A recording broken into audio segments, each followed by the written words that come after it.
Naitanong mo na ba sa iyong sarili kung paano ang umuwi mula sa trabaho, tinatahak ang isang tahimik na landas, at bigla na lang masilo sa isang bangungot na totoo? Sa paanan ng bundok kalikasan, isang malagim na trahedya ang bumalot sa 5 babaeng manggagawa matapos ang kanilang pag-uwi mula sa pabrika. Ano nga ba ang tunay na nangyari sa likod ng hamog at ng mga anino ng gabi?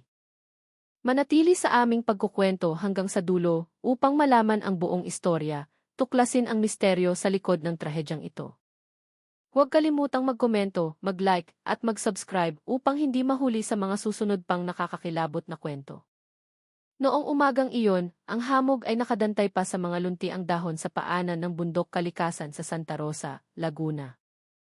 Ang sariwang hangin ng maagang tag-ulan ng Nobyembre 2023 ay bumabalot sa barangay ng isang kakaibang amoy ng basang lupa. Si Mang Lito, isang lokal na magsasaka na sa loob ng ilang dekada ay kabisado na ang bawat pilapil at daan sa kanyang lupain, ay dahan-dahang naglalakad paakyat sa maliit na landas na kanyang laging dinaraanan. Kasisikat pa lamang ng araw sa likod ng mga puno, lumilikha ng malambot na sinag na sumasayaw sa mamasa-masang lupa. Ngunit, mayroong kakaiba sa umagang iyon. Isang kakatwang amoy ang tumusok sa kanyang ilong, nagpatigil sa mga hakbang ni Mang Lito. Hindi ito ang amoy ng nabubulok na dahon o patay na hayop na karaniwan niyang naaamoy. Ito ay isang amoy na mapait, matamis, at nakakatakot, isang amoy ng kamatayan na sumisingit sa pagitan ng mga dahon. Ang kanyang kutob ay nagsasabing mayroong mali, isang bagay na mas malagim pa kaysa sa karaniwang amoy ng kalikasan. Maingat niyang sinundan ang pinanggagalingan ng amoy. Ang mga basang dahon ay lumalangit-ngit sa ilalim ng kanyang mga bota. Isang malamig na hangin ang marahang umihip mula sa lambak, at daan-daang berdeng langaw ang nagliparan ng siya ay papalapit na. Bawat hakbang ay nagpapahirak sa paghinga ni Mang Lito, ngunit ang kanyang likas na pakiramdam ang nagtulak sa kanya na magpatuloy.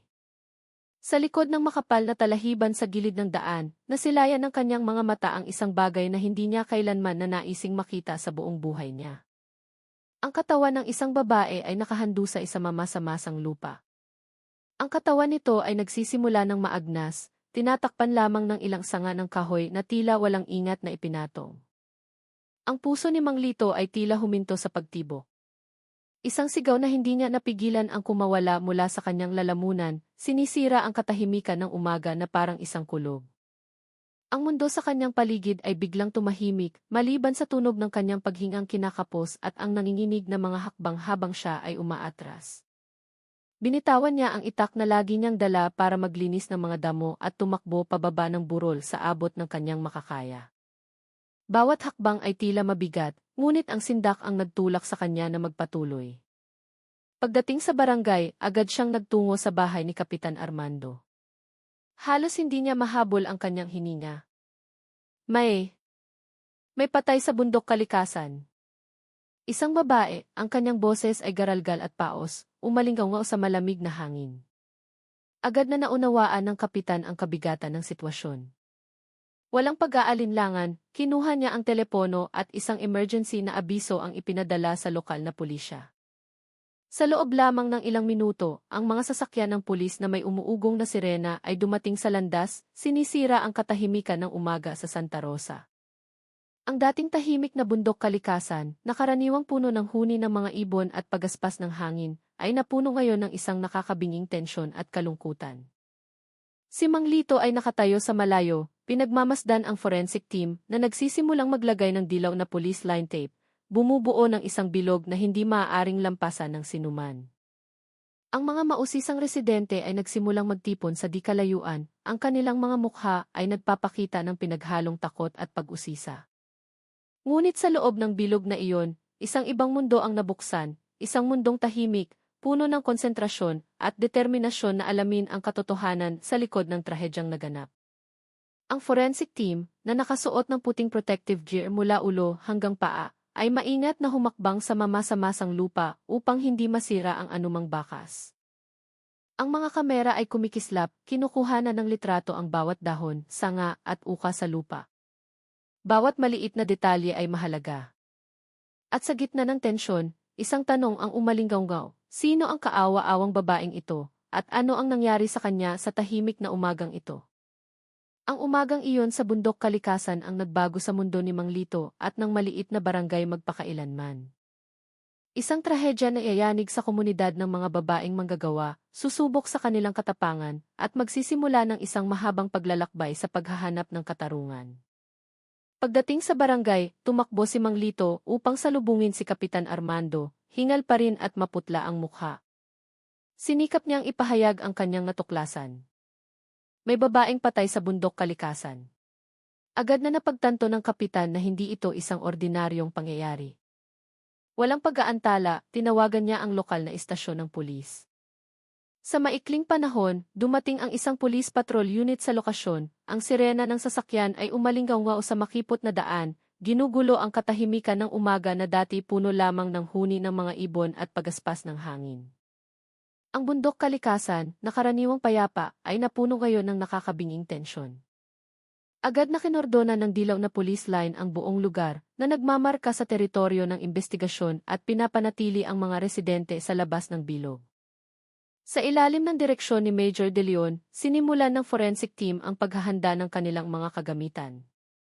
Si Dalawa Reyes at Tatlo Santos, dalawang babaeng pulis, ay nakasuot ng puting protective gear, maingat na naglalakad sa mamasa-masang lupa. Bawat hakbang nila ay puno ng konsentrasyon. Ang kanilang layunin ay malinaw, mangolekta ng ebidensya ng may pinakamataas na katumpakan at mapanatili ang integridad ng lokasyon. Nagbigay ng mahigpit na utos si Major De Leon, bigyang pansin ang bawat bakas. Walang detalyeng maaaring makaligtaan. Hindi lamang ito tungkol sa pag-alam kung sino ang babaeng ito, kundi tiyakin din na matutukoy ang salarin. Si Mang Lito ay nakatayo sa gilid ng bilog, ang kanyang mga mata ay sumusunod sa bawat kilos ng team. Ang pakiramdam ng pagkakasala ay humalo sa takot, ngunit alam niyang ang impormasyong ibinahagi niya ay napakahalaga. Sinimulan ng team na kunan ng litrato ang posisyon ng katawan ni Eliza Santos ng mabilis, ngunit maingat, tinitiyak na ang bawat nakikitang detalye ay dokumentado.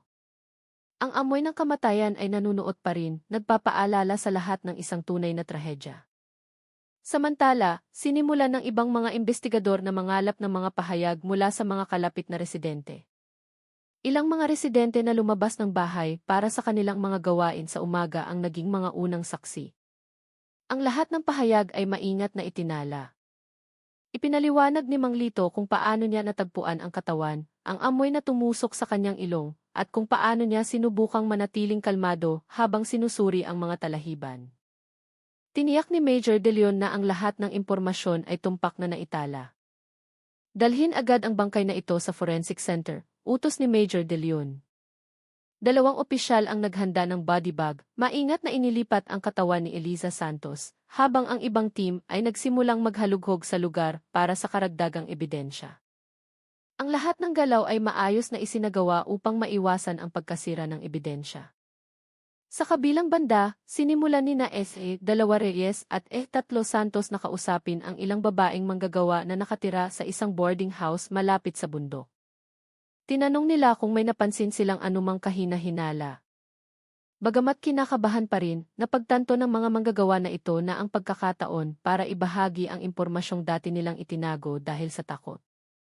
Sinimulan ni Major De Leon at ng kanyang team na buuin ang isang paunang larawan, ang tahimik na bundok kalikasan, ang makipot na landas na nagpapadali para sa salarin na magtago, at ang lokasyon ng boarding house ng mga babaeng manggagawa na vulnerable. Ang lahat ng datos ay tinipon para sa isang mas malawak na diskarte sa investigasyon. Ang umagang iyon sa bundok kalikasan ay nanatiling malamig, ngunit ang nakakabinging tensyon ay nangingibabaw na sa hangin. Bawat hakbang ng forensic team, bawat tanong na ibinato sa mga residente, ay nagpapatunay ng isang bagay. Ang trahedyang ito ay hindi lamang isang pagkatuklas ng isang bangkay, kundi ang simula ng isang mahabang paglalakbay upang itaguyod ang katarungan, protektahan ang komunidad ng mga babaeng manggagawa, at ilantad ang kadilimang matagal nang nakatago. Sa likod ng katahimikan ng Santa Rosa, ang kapaligiran sa bundok kalikasan ay nanatiling tensyonado habang ang forensic team ay nagsimulang magtrabaho ng may mataas na pokus. Si Major De Leon ay nakatayo sa gilid ng bilog, pinagmamasdan ang bawat hakbang ng team na may seryosong tingin. Ang mamasa-masang lupa at basang mga talahiban ay naging mga tahimik na saksi sa trahedyang nabunyag. Pinangunahan ni Dalawa Reyes at Tatlo Santos ang pagkolekta ng ebidensya. Dahan-dahan silang naglakad, sistematikong sinusuri ang lokasyon nang hindi nakakaligtaan ang bawat dahon o sanga. Ang kamera ay marahang tumunog, kinukuhanan ang posisyon ng katawan ni Eliza Santos at ang mga mahahalagang punto sa paligid, tinitiyak na ang lahat ng ebidensya ay malinaw na naitala. Binigyang diin ni Major De Leon mag-focus sa ebidensya na maaaring magturo sa salarin. Bawat bakas at mahalagang bagay ay dapat maitala. Napagtanto niya na ang tagumpay ng investigasyon ay nakasalalay sa pagiging masusi ng team sa mga unang sandaling ito. Habang hinahalughog ng team ang lugar sa paligid ng katawan ng biktima, natagpuan ni Tatlo Santos ang isang itim na pitaka na bahagyang nakatago sa ilalim ng mga halaman. Maingat niya itong kinuha gamit ang guwantes at espesyal na tweezer at inilagay sa isang evidence bag. Sa loob ng pitaka, walang pera, tanging mga mahahalagang dokumento tulad ng ni Eliza Santos at ilang luma at lukot na litrato. Agad na itinugma ang impormasyong ito sa ulat ng pagkawala mula kay Miguel, ang kanyang asawa. Ang lahat ng detalye ay tumugma na nagpapatunay na ang natagpuang bangkay ay ang parehong biktima. Samantala, natagpuan ng isa pang team ang motorsiklo ni Eliza Santos sa isang mababaw na kanal na bahagyang natatakpan ng mga talahib. Ang pagkakalagay ng sasakyan ay nagpapahiwatig na sinadya ng salarin na itago ang ebidensya, sinusubukang burahin ang kanyang mga bakas. Maingat na pinagmasdan ni Major De Leon ang bawat natuklasan, napagtanto na hindi ito isang biglaang pag-atake, kundi isang planado at maingat na pagkilos. Itinala ni Dalawa Reyes ang kondisyon ng katawan ng biktima, kasama ang forensic team. Ang mga sugat ay nagpapakita ng pakikipaglaban. Ang mga bakas ng paglaban na ito ay naging isang palatandaan na ang biktima ay nagbigay ng matinding pagtutol na nagresulta sa mas brutal at planadong pagkilos ng salarin. Sinimulan din ng team na suriin ang landas na posibleng dinaanan ng salarin at biktima. Ang mga bakas ng paa, ang posisyon ng motorsiklo, at ang mga nayurakang halaman ay bumuo ng isang paunang mapa ng modus operandi. Ang lahat ng punto ay maayos na itinala para sa karagdagang pagsusuri. Sa kabilang banda, kinausap ni Dalawa Reyes at Tatlo Santos ang ilang babaeng manggagawa na nakatira malapit sa bundok kalikasan. Tinanong nila kung mayroon silang napansin na kahina-hinalang galaw sa mga nakaraang araw. Bagamat nag-aalangan noong una, ilan sa kanila ay nagsimulang maalala ang isang lalaki na mailuma at berdeng motorsiklo na madalas magpakita sa madilim na kalsada tuwing gabi. Ang impormasyong ito, kahit na malabo, ay naging isang mahalagang panimulang punto para sa pagbuo ng profile ng salarin. Tinipon ni Major De Leon ang lahat ng ebidensya, ang ang motorsiklo, ang pitaka, ang mga bakas ng paa, at ang mga pahayag ng mga residente. Ang lahat ay sistematikong itinala na bumubuo ng pundasyon para sa susunod na diskarte sa investigasyon. Binigyang diin niya ang kahalagahan ng mabilis, ngunit maingat na pagkilos, dahil ang salarin ay malamang na nasa paligid pa at lubos na maingat. Ang dating malamig na kapaligiran ay puno na ngayon ng pressure. Bawat miyembro ng team ay napagtanto ang malaking responsibilidad na kanilang pasan. Ang tagumpay ng pagkolekta ng ebidensya sa panimulang puntong ito ay kritikal sa pagpapatuloy ng investigasyon at sa kaligtasan ng komunidad ng mga babaeng manggagawa. Bukod sa pag-focus sa pisikal na ebidensya, sinimulan ni Dalawa Reyes at Tatlo Santos na bumuo ng tiwala sa mga babaeng manggagawa. Ipinapaalam na ang impormasyong kanilang ibibigay ay mananatiling kumpidensyal at makakatulong upang maiwasan ang susunod na trahedya. Ito ang naging unang bahagi ng diskarte sa komunikasyon sa komunidad. Habang tumataas ang araw, nanatiling sistematiko ang gawain ng team. Ang dating tahimik na bundok kalikasan ay naging sentro ngayon ng isang investigasyon na puno ng determinasyon. Bawat hakbang, tala, at ebidensyang nakolekta ay bahagi ng pagsisikap na tiyaking hindi makakatakas ang salarin at makakamit ang katarungan. Dito, nagsimulang maramdaman ng team ang bigat ng psikolohikal na pasanin. Alam nila na ang pinakamaliit na pagkakamali ay maaaring makapahamak sa investigasyon at sa kaligtasan ng mga residente. Ang pressure na ito ay nagdagdag sa tensyon, ngunit nagpatibay din sa kanilang pangako na protektahan ang komunidad ng mga babaeng manggagawa at tiyaking hindi na maulit ang katulad na trahedya. Sa mga araw matapos matagpuan ang bangkay ni Eliza Santos, nanatiling puno ng tensyon ang Santa Rosa. Ang mga babaeng manggagawa na nakatira sa mga boarding house malapit sa bundok kalikasan ay nakaramdam ng pagkabalisa. Ngunit, unti-unting nagsimulang magbago ang sitwasyon nang magsimulang kumilos ang team ng pulisya. Sabay-sabay silang naglalakad pa uwi mula sa pabrika, mas maagang isinasara ang kanilang mga pinto, at nagbabahagi na ng impormasyon sa isa't isa. Ang maliit na pagkakaisang ito ay nagsimulang lumitaw bilang isang anyo ng proteksyon sa sarili. Sina Dalawa Reyes at Tatlo Santos ay binigyan ng direktang utos ni Major De Leon na bumuo ng komunikasyon sa komunidad. Ang layunin ay malinaw, lumikha ng tiwala upang ang mga babaeng manggagawa ay maglakas loob na magbahagi ng impormasyon tungkol sa mga kahina-hinalang pangyayari ng walang takot sa paghihiganti o stigma. Sa unang araw, binisita ni Dalawa Reyes ang isa sa mga boarding house, magiliw na nagpakilala, at nagsimulang makipag-usap tungkol sa kanilang pang-araw-araw na buhay at sa kondisyon ng seguridad. Idinagdag ni Tatlo Santos, narito kami para pakinggan ang inyong mga karanasan, hindi para manggipit o manakot. Dahan-dahan, nagsimulang maging komportable ang mga babaeng manggagawa at magbukas ng kanilang saloobin. Ilan sa kanila ang nagsimulang magkwento ng mga kahina-hinalang karanasan. Si Joanna, 27 taong gulang, ay nagbahagi ng kanyang karanasan kung saan isang lalaki na may luma at berdeng motorsiklo ang sumunod at nagbanta sa kanya gamit ang isang patalim habang mag-isa siyang umuuwi. Pinigilan niya ang kanyang mga luha habang nagkukwento, ipinapakita ang takot na kanyang kinimkim sa loob ng maraming buwan. Si Christina, 29 taong gulang, ay nagkwento rin ng katulad na karanasan, hinarang sa isang madilim na kalsada, tinakot, at nawalan ng pera, ngunit piniling manahimik dahil sa takot na alam ng salarin kung saan siya nakatira. Maingat na itinala ni Dalawa Reyes at Tatlo Santos ang lahat ng detalye, tinitiyak na ang pagkakakilanlan at mga kwento ay mananatiling lihim. Binigyang diin nila, ang katapangan ninyong magsalita ngayon ay maaaring magprotekta sa inyong sarili at sa iba. Ang mga salitang ito ay unti-unting nagpatubo ng katapangan sa komunidad, ginawang determinasyon ang takot upang makatulong sa investigasyon. Pagkalipas ng ilang araw, nagsimulang magbunga ang tuloy-tuloy na pakikipag-ugnayan.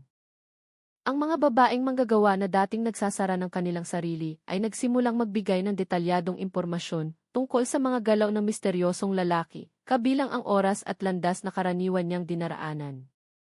Ang impormasyong ito ay napakahalaga para sa pagbuo ng profile ng salarin at pag-unawa sa kanyang modus operandi. Naharap din sina Dalawa Reyes at Tatlo Santos sa psikolohikal na pressure. Kailangan nilang maging propesyonal, ngunit may empatya, pinapanatili ang malumanay na komunikasyon upang hindi muling matakot ang mga babaeng manggagawa. Ang malaking responsibilidad sa kaligtasan ng komunidad na ito ay nagpataas ng tensyon, ngunit nagpatibay din sa kanilang focus. Binigyang diin ni Major De Leon na bawat kwento, gaano man kaliit, ay maaaring maging susi sa investigasyon.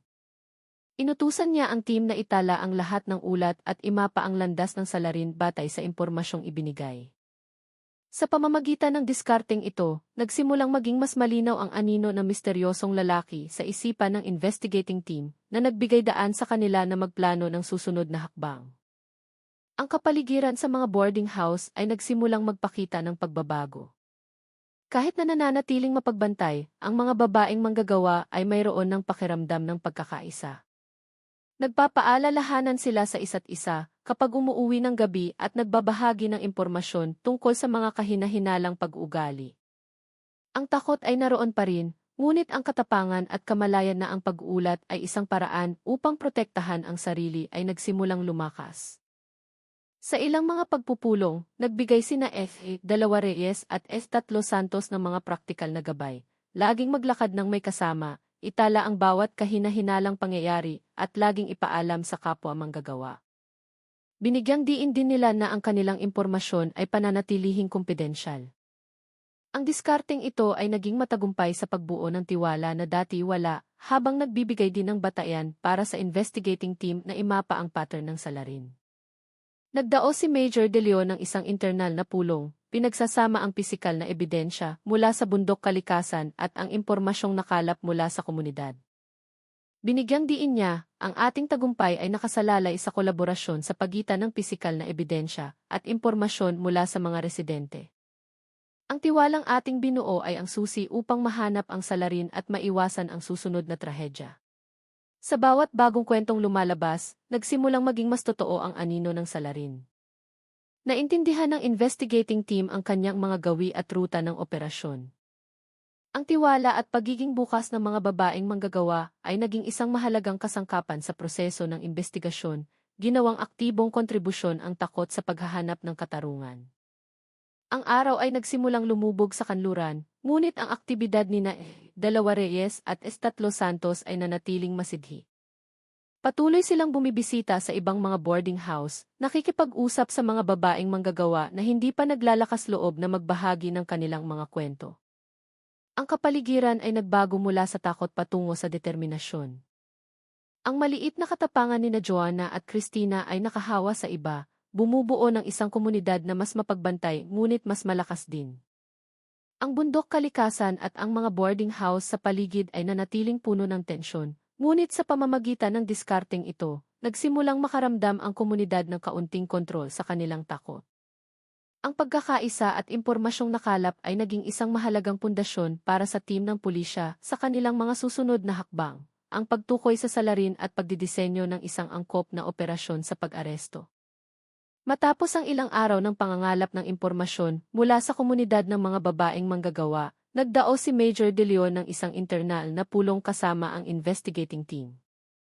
Ang datos mula sa bundok kalikasan, mga ulat ng saksi, at ang mga karanasan ni Joanna at Christina ay pinagsama-sama upang lumikha ng isang paunang profile ng salarin. Inilahad ni Dalawa Reyes at Tatlo Santos ang lahat ng detalyeng kanilang nakalap, isang lokal na lalaki na may puntong taga-Laguna, nagmamaneho ng luma at berdeng motorsiklo na walang harang sa unahan, madalas magpakita sa gabi, at tinatarget ang mga babaeng manggagawa na mag-isang umuuwi mula sa pabrika. Napansin ni Major De Leon na ang pattern na ito ay napaka-konsistente at nagpapakita ng isang planadong modus operandi. Mula sa impormasyong nakuha, hininuha ng team ang mga katangian ng salarin. Ang kanyang edad ay tinatayang nasa pagitan ng 30 at 40, sapat na matanda upang maunawaan ang mga panganib ngunit maliksi pa rin.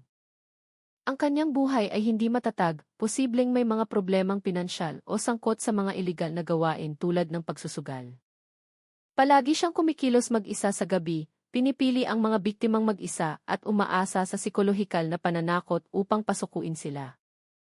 Ang paggamit ng luma at berdeng motorsiklo na walang harang sa unahan ay nagpapakita ng maingat na kalkulasyon, madaling kumilos ng mabilis at mahirap matunton, ngunit kapansin-pansin kung mapapansin ang biktima. Binigyang diin ni Major De Leon na ang modus operandi na ito ay hindi basta-basta. Ang konsistenteng pattern ay nagpapakita na ang salarin ay may mahusay na kaalaman sa lokal na lugar, alam ang mga madidilim na landas sa paligid ng bundok kalikasan at ng mga boarding house ng mga babaeng manggagawa. Idinagdag ni Dalawa Reyes ang mga resulta ng panayam kina Joanna at Christina, binibigyang diin ang mga pisikal na katangian na maaaring obserbahan, taas na humigit kumulang 5'5", payat na pangangatawan, at agresibong pag-ugali kapag kaharap ang biktima. Ang mga simpleng detalyeng ito ay napakahalaga para sa pagtukoy sa salarin ng hindi nagdudulot ng panganib sa komunidad. Binigyang diin ni Tatlo Santos ang kahalagahan ng pagpapanatili ng seguridad ng komunidad. Tiniyak niya na nauunawaan ng mga babaeng manggagawa na ang pagbabahagi ng impormasyon ay ligtas at maaaring magligtas sa kanilang sarili. Ang mensaheng ito ay mahusay na tinanggap at ilan sa mga babaeng manggagawa ay nagsimulang mag-ulat ng iba pang mga karanasan na dati nilang itinago dahil sa takot. Bawat bagong kwento ay naging isang mahalagang palatandaan para sa pagbuo ng mapa ng mga galaw ng salarin at pag-anticipate sa kanyang mga susunod na hakbang. Pagkatapos, binuod ni Major De Leon ang lahat ng impormasyon sa isang pansamantalang profile. Ang salarin ay isang lokal na lalaki, 30 tandang bawas 40 taong gulang, may problemang pinansyal, posibleng sangkot sa pagsusugal. Gumagamit siya ng luma at berdeng motorsiklo na walang harang sa unahan, kumikilos sa gabi, pinipili ang mga biktimang mag-isa, at kinukuha lamang ang pera. Ang diskarte na ito ay nagpapakita ng matalinong kalkulasyon, iniiwasan ang mga bakas na maaaring matunto ng pulisya, nag-focus sa mga madaling target, at ginagamit ang takot ng biktima para kontrolin ang sitwasyon. Sinimulan ng team na imapa ang lugar ng operasyon ng salarin. Ang bundok kalikasan, ang mga boarding house ng mga babaeng manggagawa, at ang mga ruta pauwi mula sa pabrika ay naging sentro ng pagbabantay. Binigyang diin ni Major De Leon ang kahalagahan ng kolaborasyon sa pagitan ng pisikal na ebidensya mula sa bundok kalikasan at impormasyon mula sa komunidad. Ito ay hindi lamang tungkol sa paghuli sa salarin, kundi pati na rin sa pag-unawa sa kanyang pag-iisip at pagprotekta sa komunidad mula sa paulit-ulit na banta, anya. Sa mga sumunod na araw, sinundan ng team ang mga karagdagang pahiwatig, isang lumang motorsiklo na nakita, mga lokasyon na madalas daanan ng salarin, at ang mga oras ng kanyang operasyon. Ang lahat ng impormasyong ito ay isinama sa mga naunang datos upang palakasin ang profile ng salarin. Tumindi ang pressure, ngunit ang tensyon na ito ay nagtulak sa team na magtrabaho ng mas mabilis at maingat. Tiniyak ni Major De Leon na bawat hakbang ay detalyadong naitala, mula sa pagbabantay hanggang sa paghahanda ng operasyon sa pag-aresto, binibigyang diin ang prinsipyo ng pagiging lihim, tumpak at ligtas. Ang profile ng salarin ay sapat na ngayon para sa susunod na hakbang, pagtukoy sa individual na tumutugma sa mga katangian, pag-unawa sa kanyang mga gawi, at paghahanda ng isang ligtas na operasyon upang mahuli siya nang hindi napapahamak ang mga residente o biktima.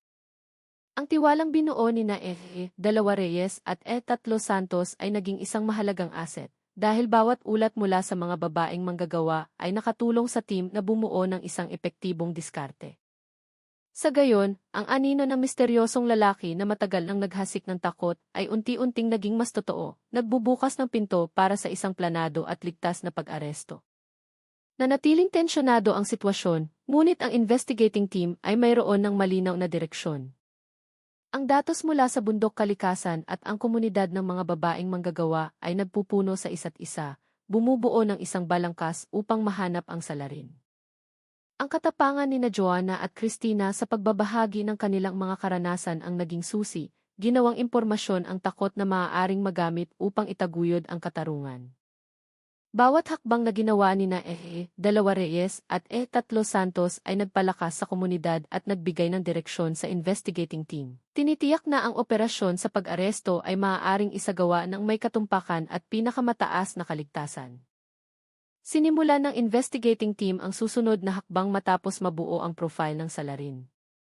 Sinuri nila ang listahan ng lahat ng lalaki na may criminal record sa Santa Rosa at mga kalapit na lugar, lalo na ang mga may kasaysayan ng pagnanakaw o agresibong pag-ugali sa mga kababaihan. Ang datos na ito ay isinama sa mga ulat mula sa komunidad ng mga babaeng manggagawa at sa pisikal na ebidensya mula sa bundok kalikasan, lumilikha ng isang mas kumpletong larawan ng posibleng suspect.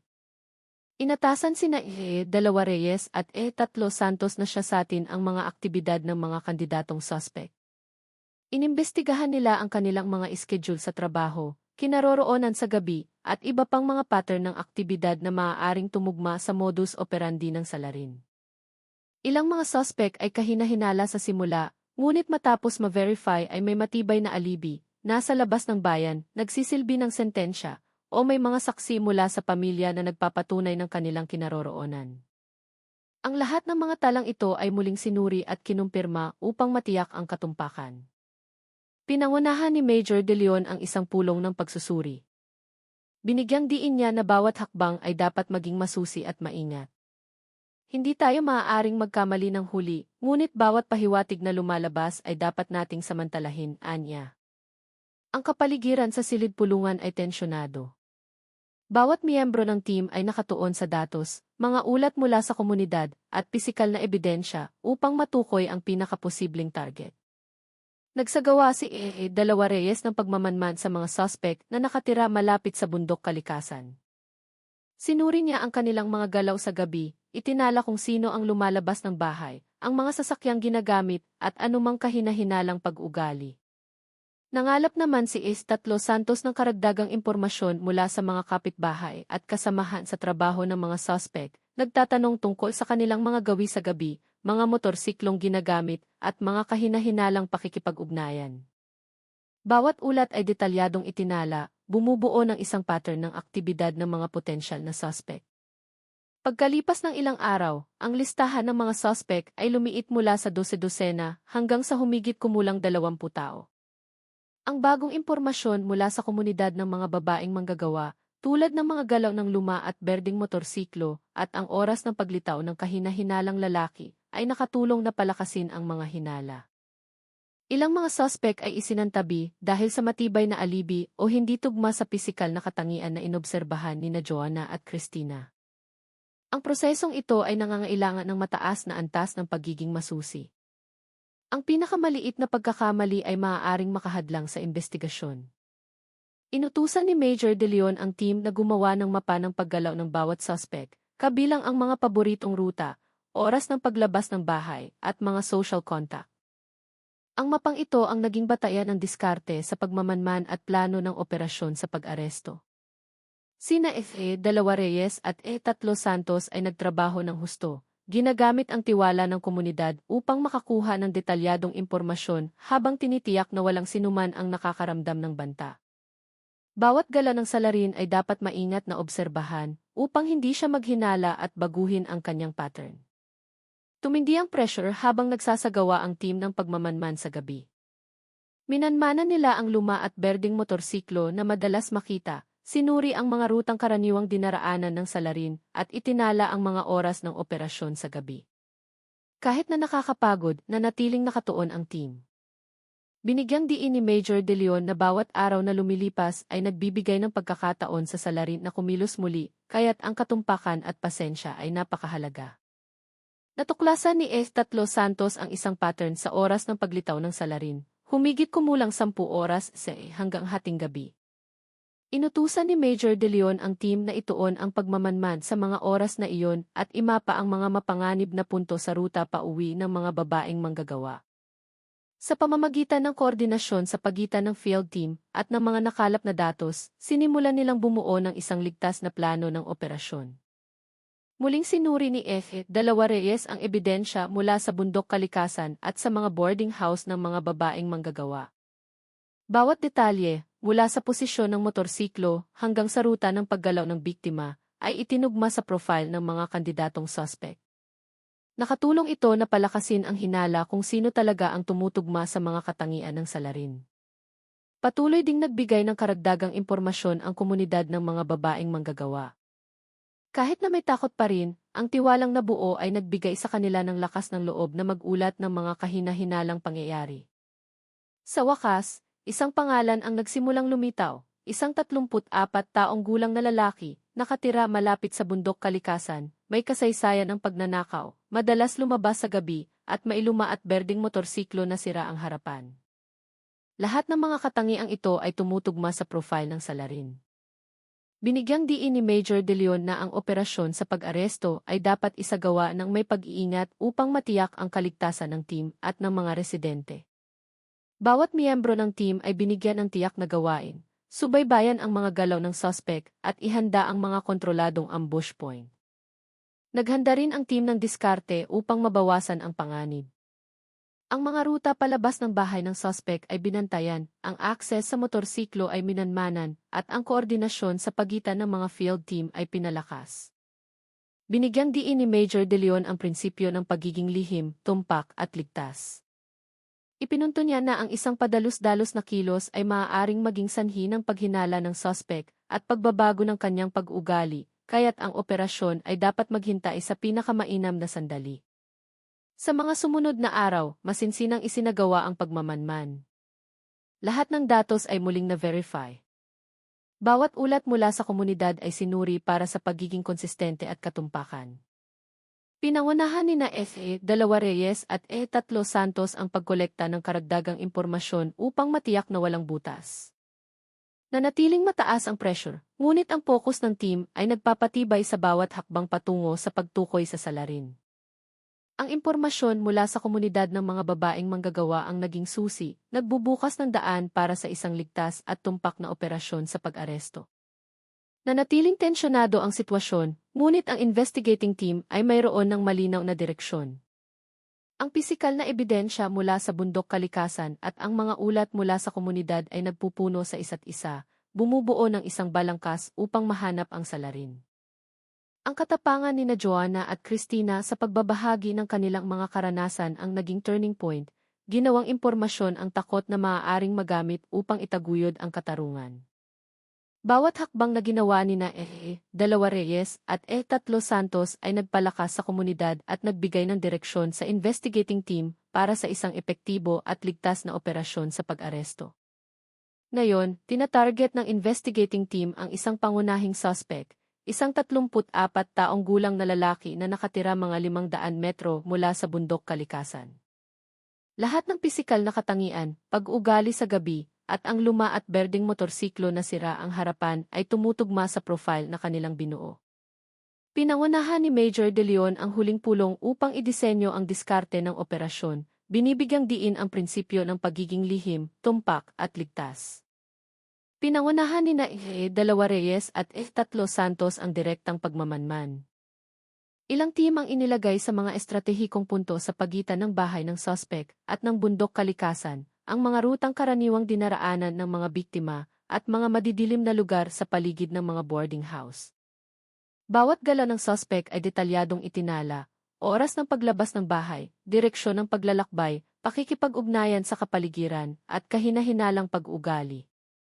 Ang lahat ng koordinasyon ng team ay isinagawa sa pamamagitan ng radyo, tinitiyak ang maayos na komunikasyon nang hindi nagdudulot ng hinala. Sa loob ng ilang gabi, naging malinaw ang pattern ng suspect. Karaniwan siyang lumalabas ng 15 minuto hanggang hating gabi, nakasuot ng madilim na damit, at nagmamaneho ng luma at berdeng motorsiklo, patungo sa madilim na kalsada malapit sa bundok kalikasan. Tahimik na isinagawa ang pagmamanman, pinapanatili ang ligtas na distansya, at bawat hakbang ay kinakalkula upang hindi maghinala ang suspect. Tumindi ang pressure, ngunit nanatiling nakatuon ang team, umaasa sa karanasan at disiplina upang mapanatili ang buong kontrol. Inimapa ni Major De Leon ang mga ruta ng pagtakas at posibleng mga ambush point. Lahat ng mga daanan palabas ng bahay, akses sa motorsiklo, at mga mapanganib na lugar sa paligid ay maingat na inayos.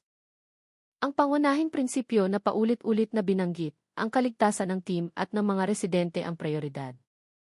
Muling sinuri ni dalawa Reyes ang pisikal na ebidensya, at mga ulat mula sa komunidad ng mga babaeng manggagawa, tinitiyak na ang pattern ng paggalaw ng suspect ay konsistente sa mga naunang modus operandi. Idinagdag ni Tatlo Santos ang mga resulta ng panayam sa mga kapitbahay at kasamahan sa trabaho ng suspect, na nagpapatunay na ang pag-ugali nito sa gabi ay tumutugma sa mga katangian ng salarin. Lahat ng datos ay kinumpirma at na-verify, bumubuo ng isang kumpleto at tumpak na mapa ng operasyon. Tumaas ang pressure dahil bawat galaw ay dapat kalkulahin ng tumpak. Isang maliit na pagkakamali ay maaaring maging sanhi ng paghinala ng suspect at pagbabago ng kanyang pattern. Nagbigay si Major De Leon ng huling utos, isang pangunahing team ang magsasara sa pinto palabas ng bahay, ibang team ang magsisecure sa mga kalapit na daanan, at sina dalawa Reyes at tatlo Santos ay magmamanman mula sa ligtas na distansya upang matiyak na perpekto ang koordinasyon. Naunawaan ng bawat miyembro ng team ang panganib at responsibilidad. Bawat segundo ay mahalaga dahil ang suspect ay lubhang maingat at maaaring mabilis na makapansin ng pagmamanman kung may kapabayaan. Sinuri ni na dalawa Reyes at tatlo Santos ang kanilang mga kagamitan sa radyo, mga tala sa pagmamanman at koordinasyon ng mga ambush point. Inihanda ang mga emergency protocol kung sakaling subukang tumakas ng suspect o magkaroon ng hindi inaasahang sitwasyon. Handa ang team na kumilos agad sa sandaling matanggap ang senyas mula kay Major De Leon, pinapalaki ang elemento ng sorpresa. Ang pagmamanman sa gabing iyon ay lubhang nakakakaba. Lumabas ang suspect eksakto ayon sa pattern, sakay ng luma at berdeng motorsiklo, patungo sa madilim na kalsada. Lahat ng team ay nasa kanilang mga posisyon, tinitiyak na sarado ang mga ruta ng pagtakas at kontrolado ang mga ambush point. Patuloy na minanmanan ni na dalawa Reyes at tatlo Santos ang bawat galaw, itinala ang mga detalye ng paggalaw ng suspect, at handang magbigay ng real-time na impormasyon sa field team. Naging maayos ang koordinasyon.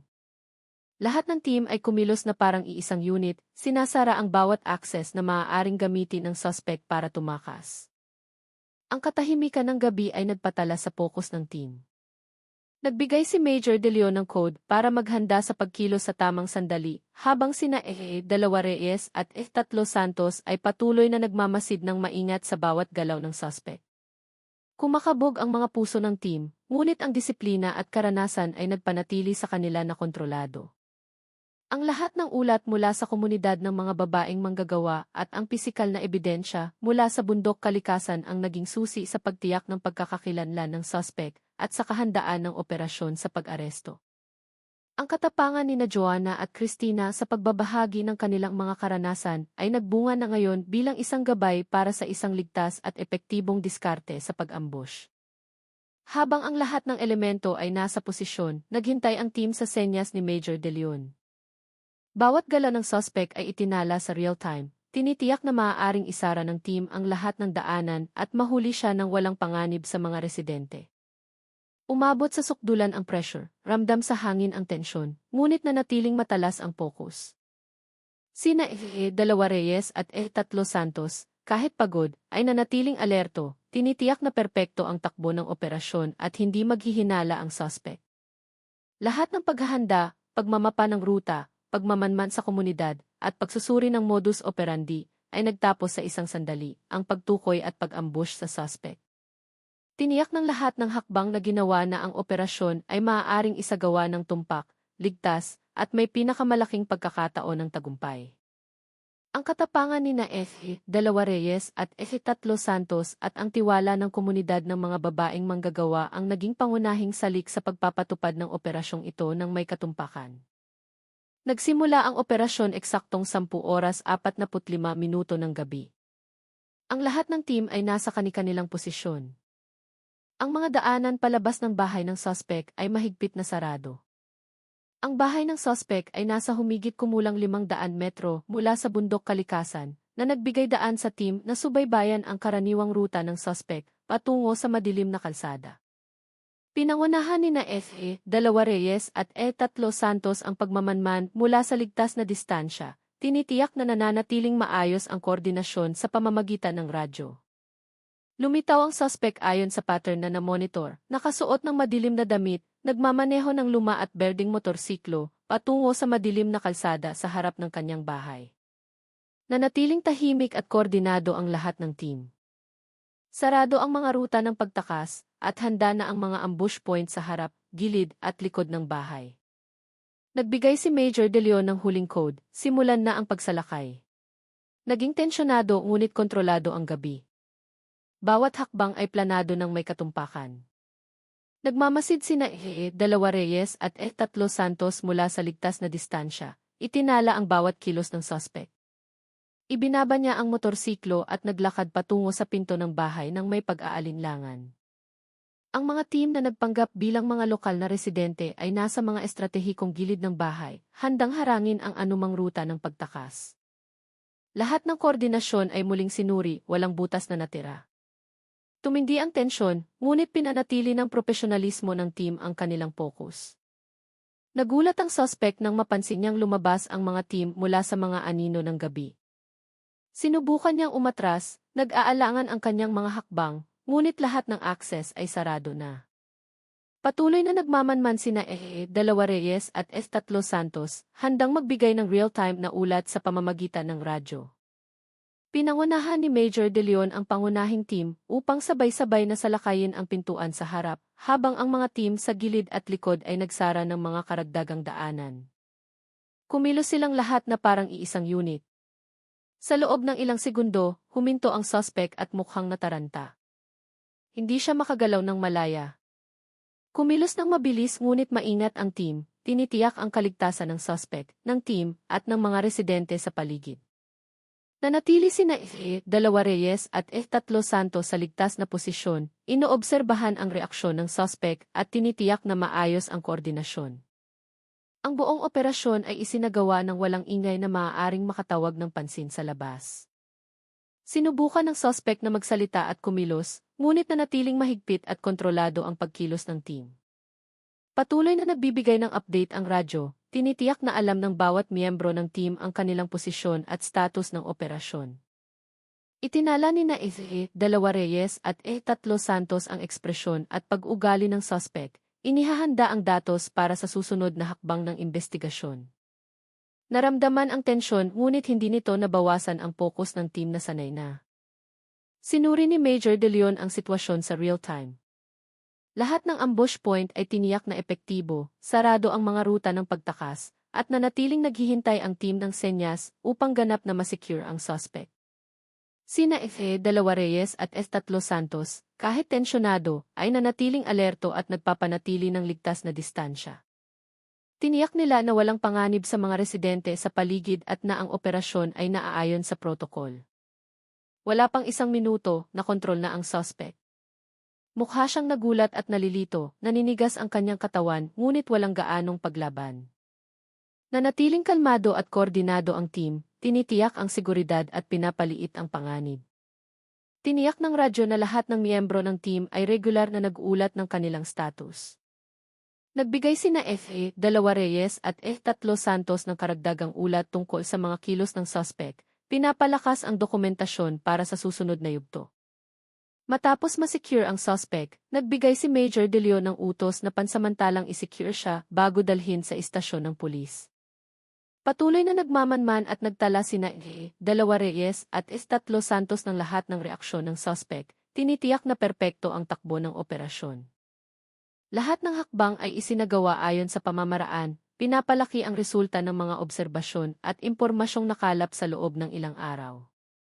Ang tagumpay ng operasyong ito ay nagpakita ng epektibong koordinasyon sa pagitan ng field surveillance, impormasyon mula sa komunidad ng mga babaeng manggagawa, at isang mahusay na diskarte. Ang pagsasanay, karanasan, at disiplina ng team ay napatunayang mahalaga. Nanatili sina F.E. Dalawa Reyes at E. Tatlo Santos sa lokasyon hanggang sa madala ang suspect sa istasyon ng pulis para sa karagdagang pagsisiyasat, tinitiyak na ang pamamaraan ay ligtas at maayos. Lahat ng paghahanda, pagmamanman, at koordinasyon ay umabot na sa rurok ng tagumpay. Ang reaksyon ng suspect, ang posisyon ng team, at ang mahusay na diskarte ay nagsiguro na ang operasyon ay maganap ng walang insidente habang inihahanda ang susunod na yugto. Ang hepe ng unit at lahat ng panig ay nakahinga ng maluwag ngunit nanatiling mapagbantay na nagmamarka sa matagumpay na pagtatapos ng yugto ng pagsalakay at paghahanda para sa karagdagang investigasyon. Matapos makontrol ang suspect, agad na sinigurado ng team ang lugar sa paligid ng bahay. Ang bahay ay nasa humigit kumulang 500 metro mula sa bundok kalikasan na may madilim na landas na karaniwang dinaraanan ng suspect sa gabi. Lahat ng team ay inilagay sa mga estratehikong punto sa harap, gilid at likod ng bahay, tinitiyak na walang butas para makatakas. Nagmamanman sina F.E. Dalawa Reyes at E. Tatlo Santos mula sa ligtas na distansya. Itinala ang bawat galaw ng suspect habang binabantayan ang daanan ng forensic team na nagsimulang magsagawa ng pagsisiyasat. Pumasok ang forensic team sa bahay na may mahigpit na protokol. Bawat silid ay sistematikong sinuri ang kwarto, sala, garahe at kusina. Lahat ng bagay ay kinunan ng litrato, itinala at isinilid ayon sa legal na pamamaraan. Ang luma at berdeng motorsiklo na dati ng minanmanan ay natagpuan sa garahe at agad na sinuri para sa mga fingerprint at iba pang ebidensya.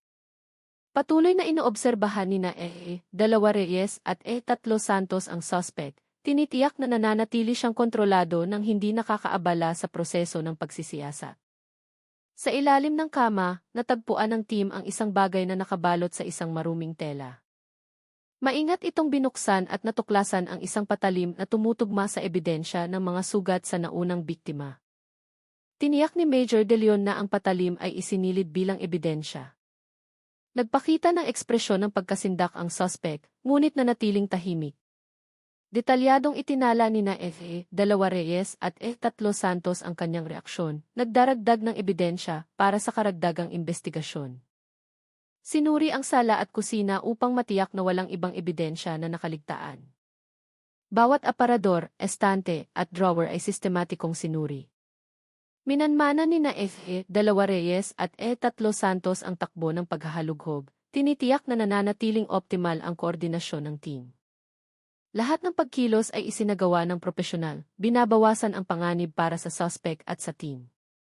Matapos ang paghahalughog, nagpasya si Major De Leon na dalhin ang suspect sa istasyon ng pulis para sa mas malalim na interogasyon. Sa panahon ng paglipat, patuloy na binantayan nina E. Dalawa Reyes at E. Tatlo Santos ang daanan, tinitiyak ang seguridad at kaayusan. Ang ruta ay inayos sa paraang hindi magkakaroon ng pagkakataon ang suspect na tumakas. Sa istasyon ng pulis, ipinagpatuloy ang interogasyon na may psikolohikal na diskarte. Tumulong sina Dalawa Reyes at Tatlo Santos na lumikha ng isang kapaligiran na mahigpit ngunit kalmado. Tinanong ni Major De Leon ang mga aktibidad ng suspect noong huling gabi at ang kanyang kaugnayan sa mga lokasyon na naiulat ng komunidad ng mga babaeng manggagawa.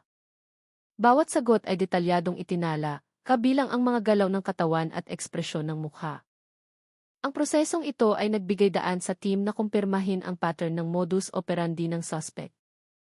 Ang pisikal na ebidensya mula sa bahay, ang motorsiklo at ang patalim ay ikinumpara sa mga ulat ng biktima at sa mga tala ng pagmamanman.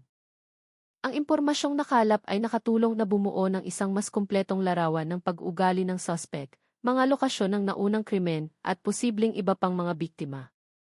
Bukod sa interogasyon, muling sinuri ng forensic team ang lahat ng ebidensyang nakolekta. Ang motorsiklo, patalim, damit, at iba pang mga bagay ay isinilid, kinuna ng litrato, at nilagyan ng label ayon sa legal na pamamaraan. Minarkahan ni Dalawa Reyes at Tatlo Santos ang bawat mahalagang ebidensya, tinitiyak na walang nakaligtaan. Nanatiling ramdam ang tensyon dahil ang suspect ay malapit sa lokasyon ng pagsisiyasat, ngunit ang disiplina ng team ay nagpanatili ng seguridad at kaayusan. Pagkalipas ng ilang oras, nagtagumpay ang team na makolekta ang lahat ng may katuturang ebidensya. Ang impormasyon mula sa suspect at ang pisikal na ebidensya mula sa bahay ay nagbigay na ngayon ng isang malinaw na larawan ng kanyang pattern ng kriminal na gawain. Naghanda sina Dalawa Reyes at Tatlo Santos ng isang kumpletong ulat na gagamitin para sa karagdagang pagsusuri at investigasyon. Ang tagumpay ng yugtong ito ay hindi lamang tungkol sa paghahanap ng ebidensya, kundi pati na rin sa pag-secure sa suspect, pagtiyak na tama ang takbo ng legal na proseso, at paghahanda ng diskarte para matukoy ang iba pang mga biktima. Lahat ng mga tala at dokumentasyong binuo ay magiging gabay para sa team sa pagbuo ng mga susunod na hakbang sa investigasyon. Sa pamamagitan ng ebidensya at impormasyon mula sa suspect, mayroon na ngayong matibay na pundasyon ang team para bumuo ng diskarte sa pagsusuri, subaybayan ang posibleng karagdagang mga biktima, at ihanda ang mga susunod na legal na hakbang. Nanatili sina Dalawa Reyes at Tatlo Santos sa lokasyon hanggang sa matapos ang lahat ng pamamaraan, tinitiyak ang seguridad, pagkakumpleto ng ebidensya, at ang maayos na takbo ng susunod na interogasyon. Sa silid ng forensic laboratory, sinimula ng team na suriin ang lahat ng ebidensyang nakolekta mula sa bahay ng suspect. Ang luma at berdeng motorsiklo ay masusing sinuri para sa mga fingerprint, mansa ng dugo, at iba pang mga bakas na maaaring mag-ugnay sa suspect sa biktima. Ang patalim na natagpuan sa ilalim ng kama ay sinuri sa pamamagitan ng chemical at microforensic analysis. Ang halos hindi makitang mansa ng dugo sa talim ng patalim ay nagpapahiwatig ng posibleng natirang dugo mula sa isang naunang biktima. Ang lahat ng pamamaraan ay naaayon sa legal na pamantayan upang ang ebidensya ay matanggap sa korte. Itinala ni Dalawa Reyes at Tatlo Santos ang mga mahahalagang natuklasan at inayos ang mga dokumento ng ebidensya upang madaling masubaybayan. Sinuri ng team ang mga damit, tela, at iba pang mga gamit, naghahanap ng ng ibang biktima o mga bakas ng naunang krimen. Ang pagsusuring ito ay naglalayong tiyakin na ang suspect ay hindi lamang sangkot sa isang kaso at upang matukoy ang mga biktimang hindi pa nag-ulat. Ang impormasyon mula sa interogasyon ng suspect ay isinama sa pisikal na ebidensya. Nagbigay siya ng mga pahayag tungkol sa mga lokasyon ng kanyang mga pagkilos, mga pattern ng pag-atake, at mga oras na kanyang pinili. Bumuo ang team ng isang mapa ng paggalaw ng suspect, minarkahan ang mga potensyal na punto kung saan maaaring may iba pang mga biktima. Ang datos na ito ay ikinumpara sa mga ulat ng pagkawala at mga naunang reklamo sa kalapit na lugar. Wala pang isang oras, nagsimulang lumitaw ang isang konsistenteng pattern. Tinatarget ng suspect ang mga babaeng manggagawa na umuuwi sa gabi, ginagamit ang mga madidilim na landas at ang luma at berdeng motorsiklo bilang kasangkapan sa transportasyon. Lahat ng pisikal na ebidensya at impormasyon mula sa suspect ay sumuporta sa mga naunang ulat ng biktima. Sa gayon, malinaw na nabuo ng team ang isang profile ng modus operandi at naimapa ang posibleng mga lokasyon ng iba pang krimen. Minarkahan ni na Dalawa Reyes at Tatlo Santos ang mga lokasyon ng ebidensya at ang kaugnay na mga numero ng pagkakasunod-sunod upang mapadali para sa forensic team na iugnay ang mga natuklasan sa mga ulat ng biktima. Tinitiyak ng dokumentasyong ito na ang lahat ng susunod na hakbang sa investigasyon ay maaaring isagawa ng mabilis at tumpak. Pinangunahan ni Major De Leon ang isang maikling pulong, binibigyang diin ang kahalagahan ng katumpakan ng datos. Bawat ugnayan sa pagitan ng pisikal na ebidensya, pag-amin ng suspect, at ulat ng biktima ay dapat ma-verify bago gumawa ng konklusyon, anya. Nakatuon ang pagsusuri sa pagtukoy sa iba pang mga biktima na hindi pa nag-ulat habang inihahanda ang isang ligtas na diskarte sa pakikipag-ugnayan upang makakuha ng karagdagang impormasyon. Ang pagsusuri ng AV at fingerprint sa patalim at motorsiklo ay nagpalakas sa hinala na ang suspect ay sangkot sa higit sa isang kaso. Ang impormasyong ito ay isinama sa pag-amin ng suspect at sa mga ulat mula sa komunidad ng mga babaeng manggagawa. Minarkahan ni na Dalawa Reyes at Tatlo Santos ang ugnayan ng bawat ebidensya. Itinala ang lokasyon, oras, at paraan na ginamit ng suspect. Lahat ng ito ay naging batayan para sa team na subaybayan ang mga naunang bakas at protektahan ang komunidad ng mga babaeng manggagawa. Bukod dito, pinag-aralan ng team ang psikolohikal na pattern ng suspect batay sa ebidensya at sa kanyang mga pahayag. Ipinaliwanag ni Major De Leon na ang pag-unawa sa motibo at mga gawin ng suspect ay nakakatulong na maiwasan ang mga susunod na pagkilos at maprotektahan ang komunidad. Ang psikolohikal na pagsusuring ito ay naging gabay para sa diskarte sa komunikasyon at kampanya sa seguridad sa mga apektadong lugar. Ang mga paunang resulta ay nagpakita na ang suspect ay consistent na tinatarget ang mga babaeng vulnerable, sinasamantala ang mga madidilim na landas at gabi upang maiwasan ang mga saksi. Isinama ni na Dalawa Reyes at Tatlo Santos ang datos sa pisikal na ebidensya at mga naunang ulat ng biktima, kaya't naging komprehensibo ang profile ng suspect. Minarkahan ang posibleng iba pang mga biktima na hindi pa nag-ulat upang agad na makagawa ng mga hakbang na pang-iwas ang team. Sa lahat ng ebidensya at paunang pagsusuri na nakalap, binigyang diin ni Major De Leon ang koordinasyon sa pagitan ng laboratorio, field team, at ng komunidad ng mga babaeng manggagawa. Lahat ng datos na binuo ni na Dalawa Reyes at Tatlo Santos ay gagamitin upang tiyakin na bawat naunang biktima ay matutukoy at ang mga legal na hakbang ay maaaring gawin ng mabilis at tumpak. Ang prosesong ito ay tumagal ng maraming oras, puno ng tensyon, ngunit naging maayos dahil bawat ebidensya ay maingat na sinuri at bawat impormasyon ay detalyadong ikinumpara. Ang resulta ay bumuo ng isang malinaw na larawan ng modus operandi ng suspect, mga potensyal na iba pang biktima, at mga kaugnay na lokasyon. Patuloy na sinamahan ni na Dalawa Reyes at Tatlo Santos si Major De Leon, tinitiyak na kumpleto ang dokumentasyon at inihahanda ang opisyal na ulat para sa susunod na yugto ng investigasyon. Ang yugtong ito ang naging susi. Ang tumpak na pisikal na ebidensya, impormasyon mula sa suspect, at mga naunang ulat ng biktima ay nagbigay daan sa mga investigador na bumuo ng isang pattern ng mga pangyayari, magplano ng mga hakbang na pang-iwas, at protektahan ang komunidad ng mga babaeng manggagawa. Lahat ng panig ay nagtrabaho ng may focus, batid na ang bawat desisyon sa yugtong ito ay tutukoy sa tagumpay ng susunod na investigasyon. Sa pangunahing silid-pulungan ng istasyon ng pulis, binuksan ni Major De Leon ang talakayan ng 9 oras ng umaga. Ang mapa ng lugar, mga larawan ng ebidensya, at mga tala mula sa laboratorio ay maayos na nakapaskil sa isang malaking whiteboard. Lahat ng team ay nakikinig ng mabuti, naunawaan na ang pisikal na ebidensya, pag-amin ng suspect, at mga ulat ng biktima ay bumubuo ng isang halos kumpletong profile ng suspect. Ang unang hakbang ay ang pagbuo ng isang kronolohiya. Bawat pangyayari mula sa mga ulat ng mga babaeng manggagawa ay nagpapakita na palaging tinatarget ng suspect ang mga biktimang umuuwi sa gabi, dumadaan sa madidilim na landas, at ginagamit ang luma at berdeng motorsiklo. Ang kanyang modus ay konsistente, harangin ang daan, magbanta gamit ang patalim, at kunin ang pera.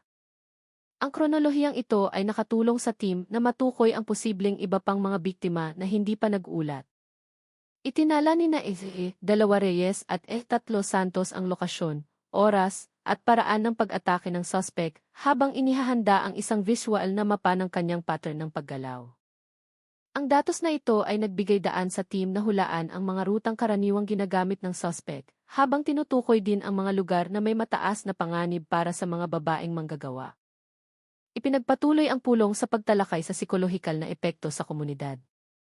Binigyang diin ni Major De Leon na ang katapangan ng mga biktimang mag-ulat ay napakahalaga. Sumang-ayon ang team na simulan ang isang diskarte sa komunikasyon, isang kampanya sa seguridad sa pabrika, mga seminar, at pagbibigay ng ligtas na daanan para sa mga babaeng manggagawa na umuuwi sa gabi. Ang mga ulat mula sa dalawang biktima na dati takot mag-ulat ang naging susi. Ang pagtukoy nila sa suspect ay nagpalakas ngayon sa pisikal na ebidensya. Nagbigay ito ng matibay na pundasyon para sa susunod na legal na hakbang. Sa lokal na komunidad, nagsimulang makita ang pagbabago. Ang mga babaeng manggagawa na dati takot ay naglalakad na ngayon ng may kasama, nag-iingat sa isa't isa. Ang sindak na bumabalot sa mga madidilim na kalsada ay nabawasan, bahagyang dahil sa katiyakan ng seguridad mula sa mga otoridad. Binigyang diin ni Major De Leon ang kahalagahan ng pagpapanatili ng momentum. Lahat ng biktima at potensyal na saksi ay dapat suportahan upang maglakas loob na magbigay ng impormasyon. Sinimulan ng team na bumuo ng isang schedule ng mga pagbisita sa pabrika at sa mga bahay ng mga manggagawa gamit ang isang makataong diskarte. Pinangunahan ni na Dalawa Reyes at Tatlo Santos ang ilang mga pagbisita, bumubuo ng tiwala sa pamamagitan ng pakikinig sa mga kwento at alalahanin ng mga babaeng manggagawa. Ang mga paunang resulta ng pulong ay nagpakita na ang suspect ay isang mapanganib na individual na may konsistenteng pattern at kakayahang maunawaan ang lugar. Ngunit, ang pisikal na ebidensya at pag-amin ng biktima ay sapat na ngayon bilang batayan para sa mga legal na kaso. Inihanda ng team ang mga opisyal na dokumento, karagdagang interogasyon at diskarte sa pagdadala ng kaso sa korte. Ang pamilya ng biktima ay nakatanggap ng psikolohikal na suporta. Nakipagtulungan ang team sa mga social worker at voluntaryo upang magbigay ng counseling, tinitiyak na makakakuha sila ng proteksyon at gabay sa pagharap sa trauma. Ang mga babaeng manggagawa ay binigyan ng oryentasyon tungkol sa mga hakbang na pang-iwas at kung paano mag-ulat kung may banta. Ang kombinasyon ng pisikal na ebidensya, mga ulat ng biktima, at pagsusuri ng modus operandi ay nagsisiguro na ang suspect ay malamang nasangkot sa higit sa isang insidente. Ang paunang konklusyon na ito ang naging batayan para sa pagpapalawak ng investigasyon upang walang biktima na mapabayaan.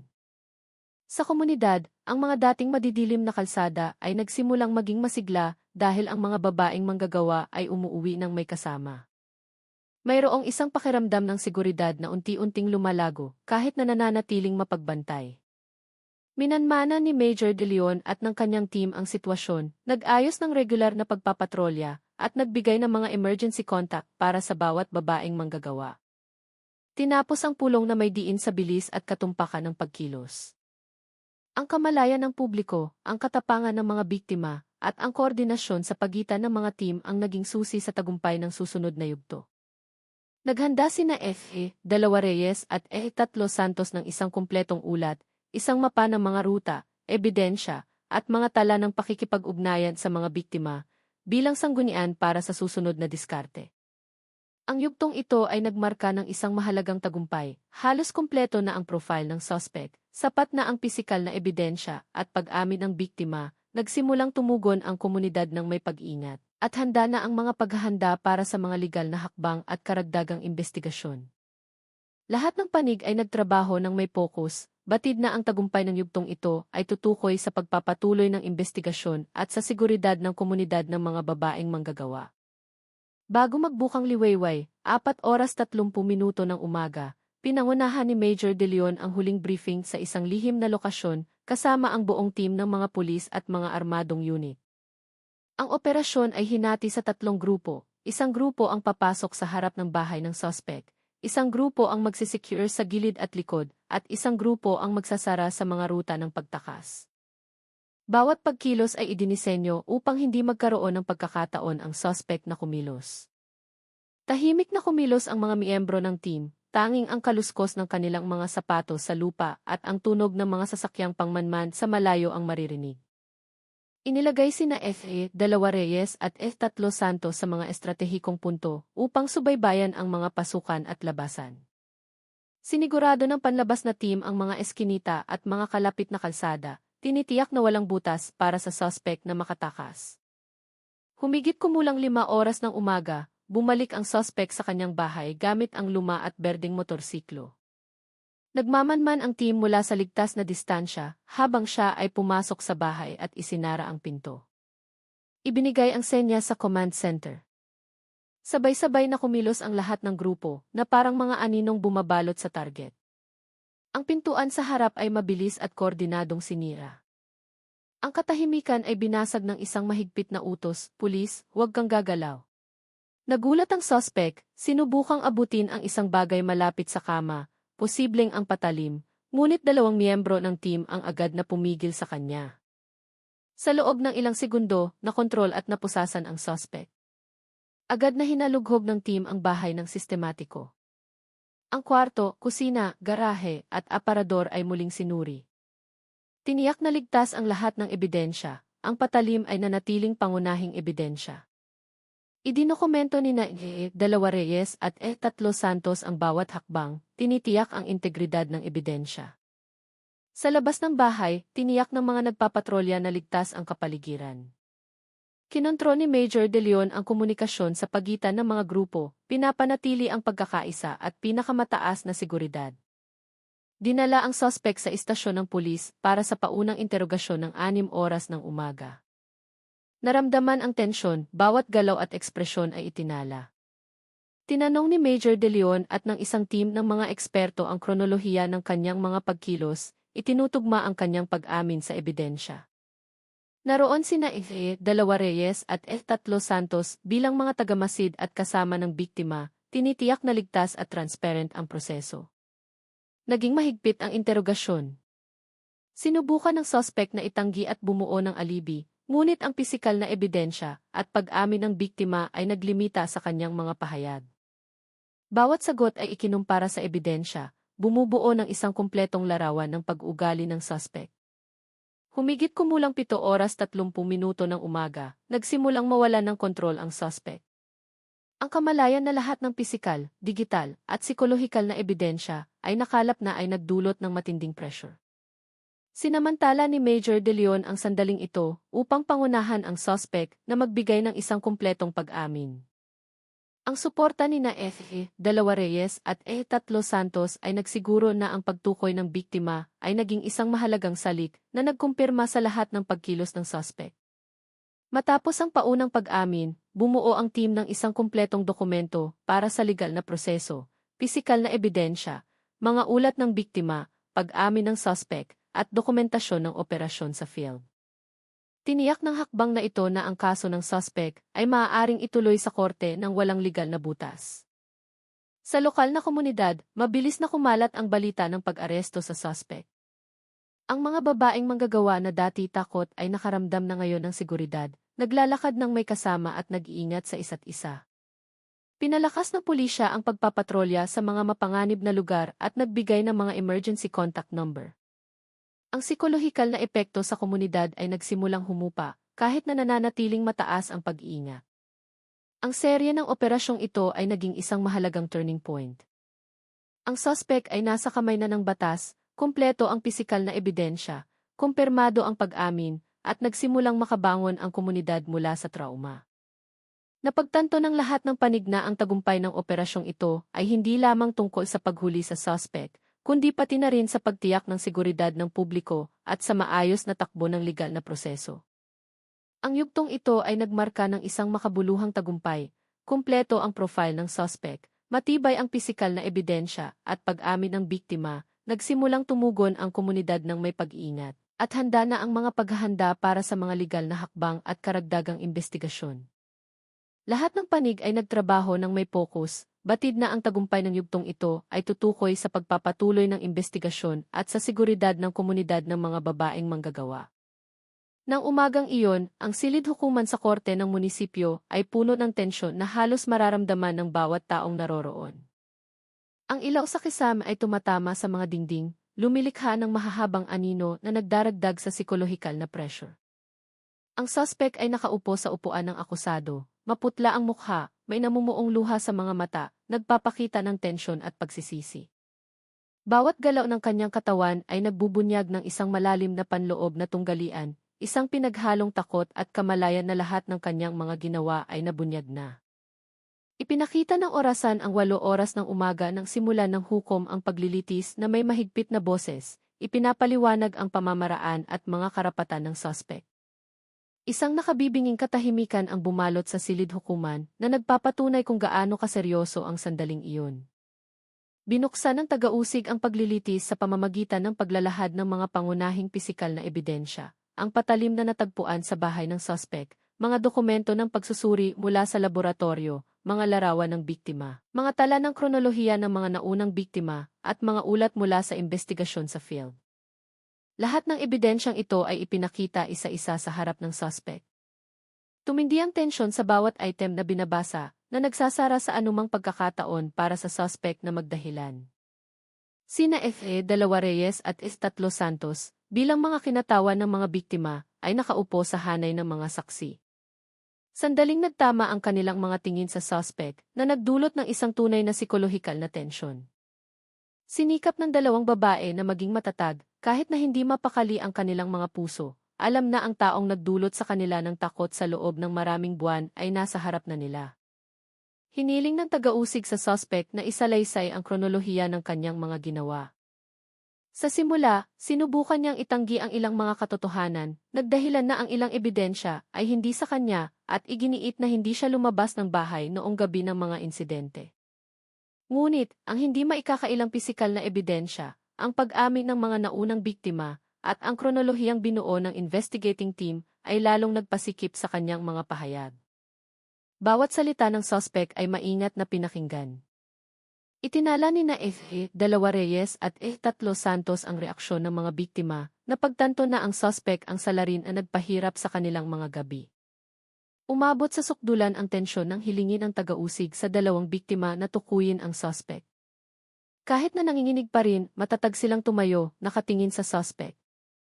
Hindi kailanman malilimutan ng mga mata ko ang mukha mo, sabi ng isa sa mga biktima na may nanginginig na boses, itinuturo ang suspect. Siya ang taong sumira sa buhay ko.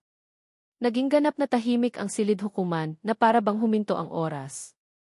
Ang tibok ng puso at ang mga pinipigilang paghinga ay tila pumuno sa buong silid. Nagsimulang manghina ang suspect, malinaw na nakikita ang takot, na pagtanto na ang pag-amin ng mga biktima ay hindi lamang isang kwento, kundi isang tunay na ebidensya ng kanyang mga ginawa. Maputla ang kanyang mukha, nakayuko ang mga mata, habang ipinagpatuloy ng taga-usig ang mga tanong. Bawat tanong ay gumagabay sa suspect upang ibunyag ang lahat ng kanyang mga ginawa, mula sa pang-aabuso, pagnanakaw, hanggang sa pagpatay na ginawa upang pagtakpan ang kanyang mga naunang krimen. Sa kanyang pag-amin, detalyadong ipinaliwanag ng suspect ang kanyang modus operandi, tinatarget ang mga babaeng manggagawa na umuuwi sa gabi, pinipili ang mga madidilim na landas, at ginagamit ang luma at berdeng motorsiklo bilang kasangkapan sa pananakot. Inamin niya ang pagnanakaw ng pera at, sa huling kaso, nawala ng kontrol dahil sa takot na mahuli, kaya't gumawa siya ng nakamamatay na karahasan. Mahina ang boses ng suspect, puno ng pagsisisi, ngunit nananatiling malamig sa emosyon, na nagmamarka ng isang malaking panloob na tunggalian. Binigyang diin ng taga-usig ang motibo ng suspect, pagkagumon sa sugal, kagyat na pangangailangan sa pananalapi, at kawalan ng kakayahang magtrabaho ng normal. Lahat ng katotohanan ay sumuporta sa pagsusuri ng investigating team tungkol sa psikolohiya at modus operandi ng suspect. Ipinapaliwanag ang kanyang random na pagpili ng biktima at ang konsistensya ng kanyang pattern ng pag-atake.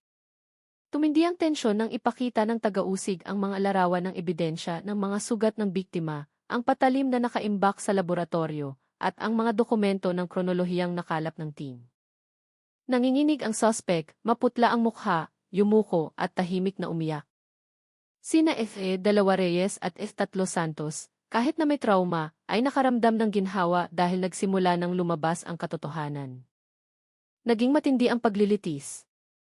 Bawat tanong ng taga-usig ay nagbigay diin sa kronolohiya, ebidensya, at pag-amin ng mga biktima. Sa wakas, inamin ng suspect ang lahat ng kanyang mga ginawa, kabilang ang 4 na kaso ng pang-aabuso at pagnanakaw at 1 kaso ng pagpatay. Naging saksi ang silid hukuman kung paano unti-unting itinataguyod ang katarungan. Tiniyak ng hukom na ang pag-amin ay opisyal na naitala bilang batayan para sa desisyon ng korte. Tiniyak ng taga-usig na lahat ng pisikal na ebidensya at pag-amin ng mga biktima ay kumpleto at legal sa mata ng batas. Ang komunidad ng mga babaeng manggagawa, na ilan ay naroroon, ay nakaramdam ng ginhawa at isang pakiramdam ng seguridad na unti-unting bumabalik. Sa panahon ng paglilitis, umabot sa sukdulan ang emosyonal na tensyon. Tinitigan ng mga biktima ang suspect ng may puot, ngunit nanatiling kalmado, alam na ang sandaling ito ay isang turning point sa kanilang buhay. Mukhang nagsisisi ang suspect, hindi na malamig ang kanyang mukha. Mayroong malinaw na takot at pagsisisi, ngunit huli na upang bawiin ang kanyang mga pagkakamali. Sinamantala ng taga-usig ang sandaling ito upang maghatid ng isang mensahe sa publiko. Ang katapangan ng mga biktimang mag-ulat at ang koordinasyon ng investigating team ay nagdala ng katarungan. Tiniyak ni Major De Leon na ang legal na proseso ay naging transparent, na nagpapatunay sa integridad ng sistema ng hustisya. Ang suspect sa upuan ng akusado ay nagsimulang umiyak ng tahimik. Ipinaliwanag niya ang mga pressure sa kanyang buhay, mga utang sa sugal, kawalan ng kakayahang makahanap ng trabaho, at ang frustrasyon na lumaki at naging isang kriminal na desisyon. Bawat salitang lumabas ay nagpakita ng isang pambihirang panloob na tunggalian, isang halo ng takot, pagsisisi, at kamalayan na lahat ng kanyang mga ginawa ay nasa mata na ng batas. Tumayo sina E. Dalawa Reyes at E. Tatlo Santos, tinitiyak ang huling pagtukoy ng mga biktima sa suspect. Ang kanilang mga tingin ay puno ng kahulugan, takot, galit, ngunit may ginhawa rin. Naramdaman ng lahat sa silid hukuman ang psikolohikal na tensyon na halos mahahawakan. Ang boses ng hukom, taga-usig, at mga saksi ay bumuo ng isang simponya ng tensyon na umabot sa sukdulan. Ang paglilitis sa araw na iyon ay nagmarka ng emosyonal na rurok ng buong investigasyon. Sa wakas, hinarap ng suspect ang mga biktima, nakumpirma ang pisikal at psikolohikal na ebidensya, at nagsimulang itaguyod ang katarungan. Napagtanto ng lahat ng panig na ang tagumpay ng paglilitis na ito ay hindi lamang tungkol sa pagpaparusa sa suspect, kundi pati na rin sa pagpapanumbalik ng pakiramdam ng seguridad at tiwala ng publiko. Sa mga araw matapos ang paglilitis, isang katahimikan ang unti-unting bumalik sa komunidad ng mga babaeng manggagawa sa industrial zone sa paligid ng Barangay Sempaka. Sa unang linggo matapos ang desisyon ng korte, nagsimulang maramdaman ng mga manggagawa ang isang tunay na pakiramdam ng seguridad.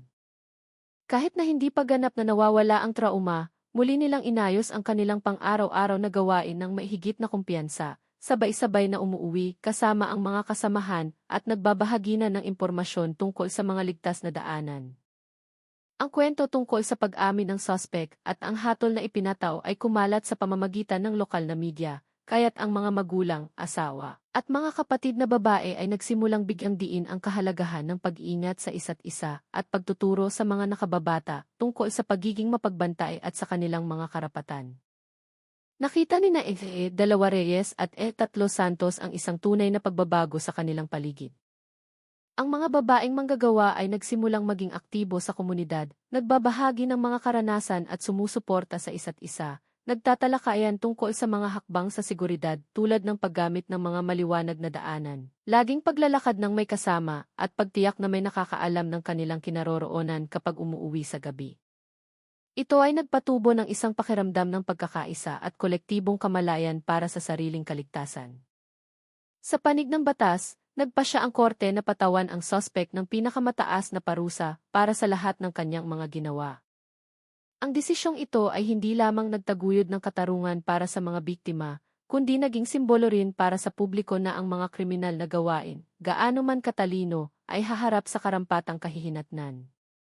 Binigyang diin ng hukom sa kanyang desisyon na ang katapangan ng mga biktimang mag-ulat, ang suporta mula sa investigating team, at ang kooperasyon ng komunidad ay gumanap ng isang mahalagang papel sa tagumpay ng legal na proseso.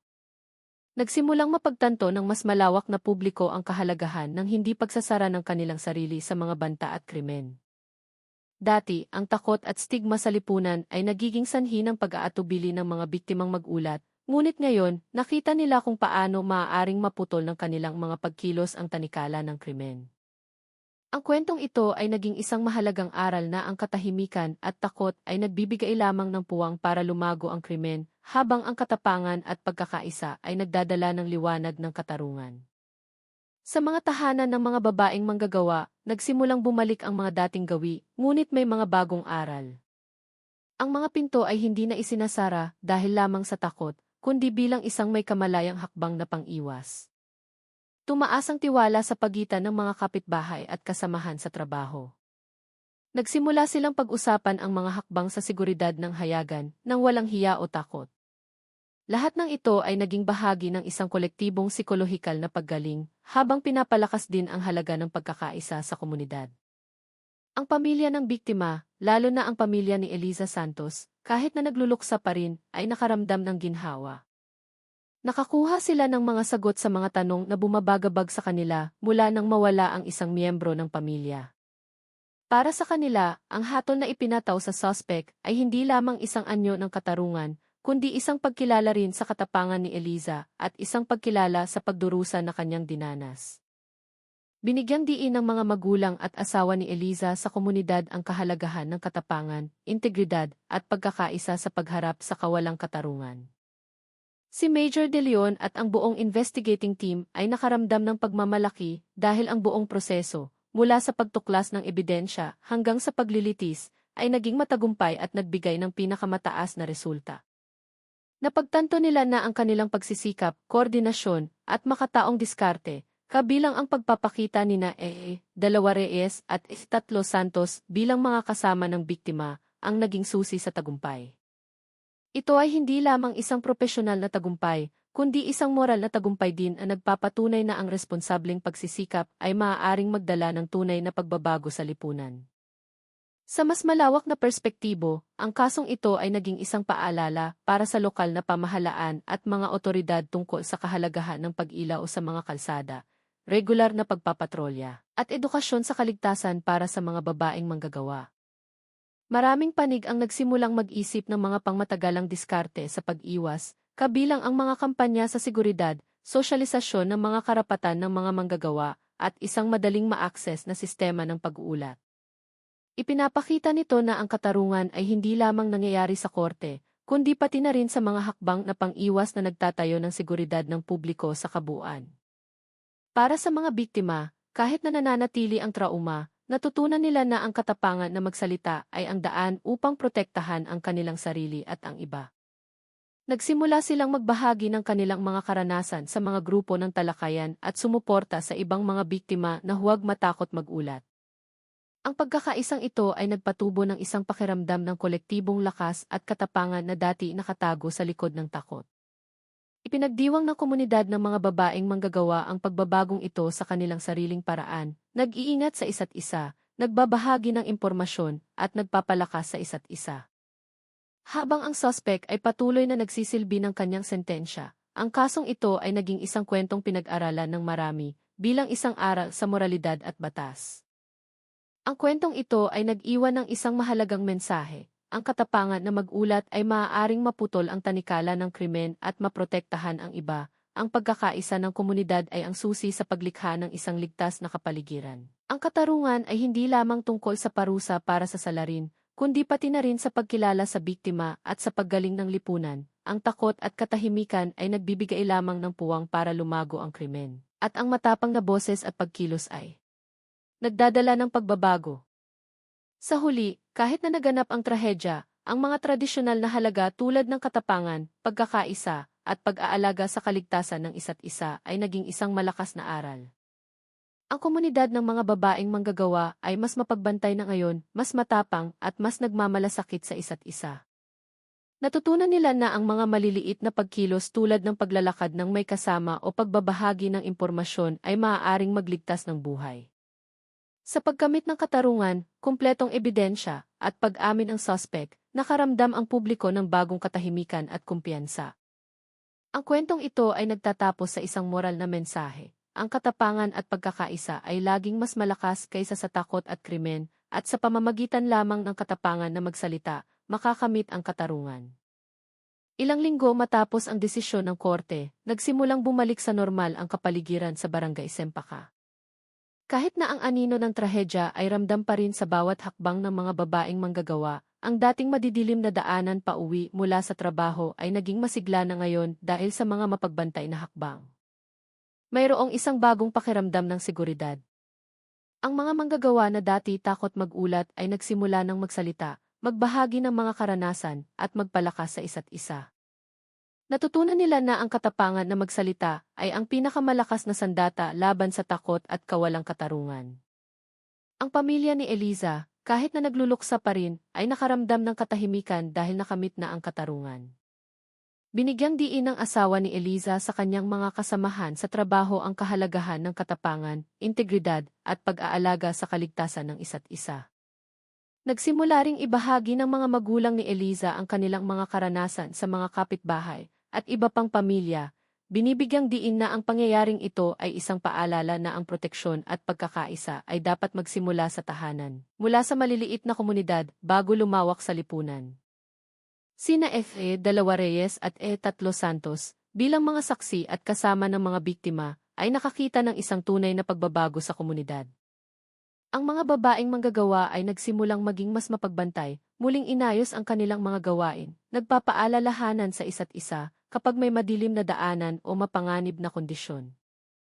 Bumuo rin sila ng maliliit na grupo para sabay-sabay na umuwi, nagbabahagi ng mga emergency contact number, at tinitiyak na mabilis na kumakalat ang impormasyon tungkol sa seguridad. Ang pagkakaisang lumago ay naging isang simbolo ng moral na tagumpay para sa buong komunidad, habang pinararangalan din ang katapangan ni Eliza at ng iba pang mga biktima na nagsalita. Sa panig ng batas, patuloy na nagsisilbi ng kanyang sentensya ang suspect ayon sa desisyon ng korte, habang ang mga otoridad ay nagsasagawa ng regular na pagsusuri upang maiwasan ang mga katulad na pangyayari. Nagsimulang pagbutihin ng lokal na pamahalaan at ng mga tagapamahala ng industrial zone ang pag-ilaw sa mga kalsada, regular na pagpapatrolya, at mga kampanya sa edukasyon sa kaligtasan para sa mga babaeng manggagawa. Lahat ng mga hakbang na ito ay nagpapakita na ang katarungan ay hindi lamang itinataguyod sa pamamagitan ng parusa, kundi pati na rin sa pamamagitan ng mga hakbang na pang-iwas at edukasyon sa publiko. Nagsimulang maramdaman ng komunidad ang isang positibong psikolohikal na epekto. Ang mga manggagawa na dati takot ay nakahanap na ngayon ng katapangan, at ang kanilang trauma ay unti-unting naging determinasyon na protektahan ang kanilang sarili at ang iba. Ang kwentong ito ay naging isang aral para sa marami, ang katahimikan ay nagpapahaba lamang ng pagdurusa, habang ang katapangan at pagkakaisa ay may kakayahang itaguyod ang katarungan at protektahan ang maraming buhay. Sa mga sumunod na gabi, mas naging mainit ang kapaligiran sa barangay. Ang maliwanag na ilaw sa mga kalsada, ang mga hakbang ng mga grupo ng manggagawang umuuwi mula sa trabaho, at ang masayang pag-uusap sa pagitan ng mga kapitbahay ay naging simbolo ng bagong seguridad. Nagpaalala sina F.E. Dalawa Reyes at E.3 Santos na kahit na naganap ang trahedya, ang mga maliliit na pagkilos tulad ng pagbabahagi ng impormasyon, sabay-sabay na paglalakad, at pag-aalaga sa isa't isa ay maaaring magligtas ng buhay at magtayo ng tiwala sa loob ng komunidad.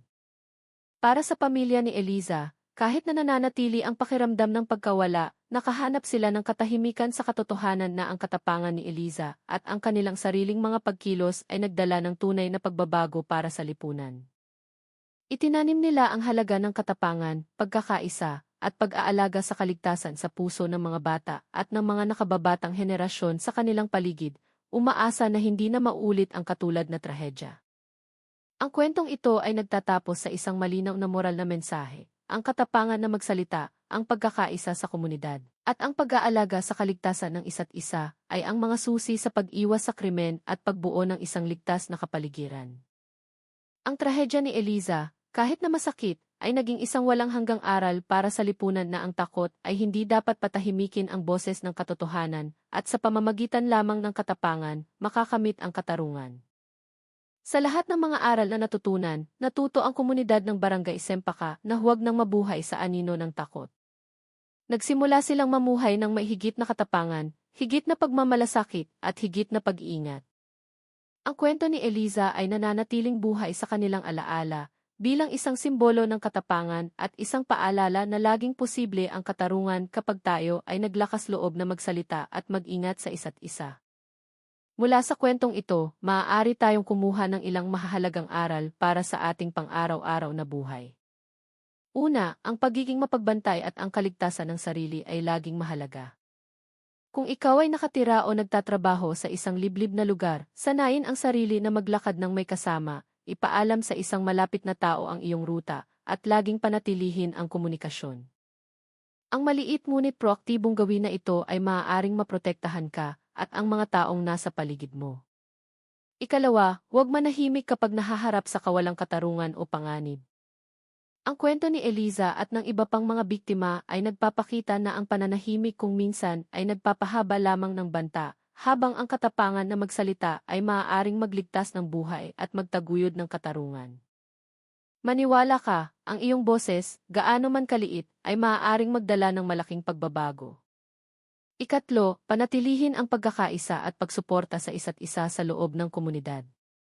Kapag ang mga tao ay nagmamalasakit at nagpoprotekta sa isa't isa, ang kolektibong lakas ay lumilikha ng isang mas ligtas na kapaligiran. Ang pagiging malapit at pagmamalasakit na ito ay hindi lamang nagpoprotekta, kundi nagbibigay din ng isang pakiramdam ng kaginhawahan at tiwala sa pang-araw-araw na buhay. Panghuli, bumuo ng katapangan at katatagan ng loob sa iyong sarili. Ang katapangan ay hindi laging nagreresulta sa agarang tagumpay, ngunit nagbibigay ito ng pag-asa at lakas upang harapin ang mga hamon. Matuto mula sa mga matapang sa kwentong ito, manatiling matatag, at maging malay na bawat pagsisikap na protektahan ang iyong sarili at ang iba ay may malaking halaga. Hayaan nating maging gabay ang mga aral na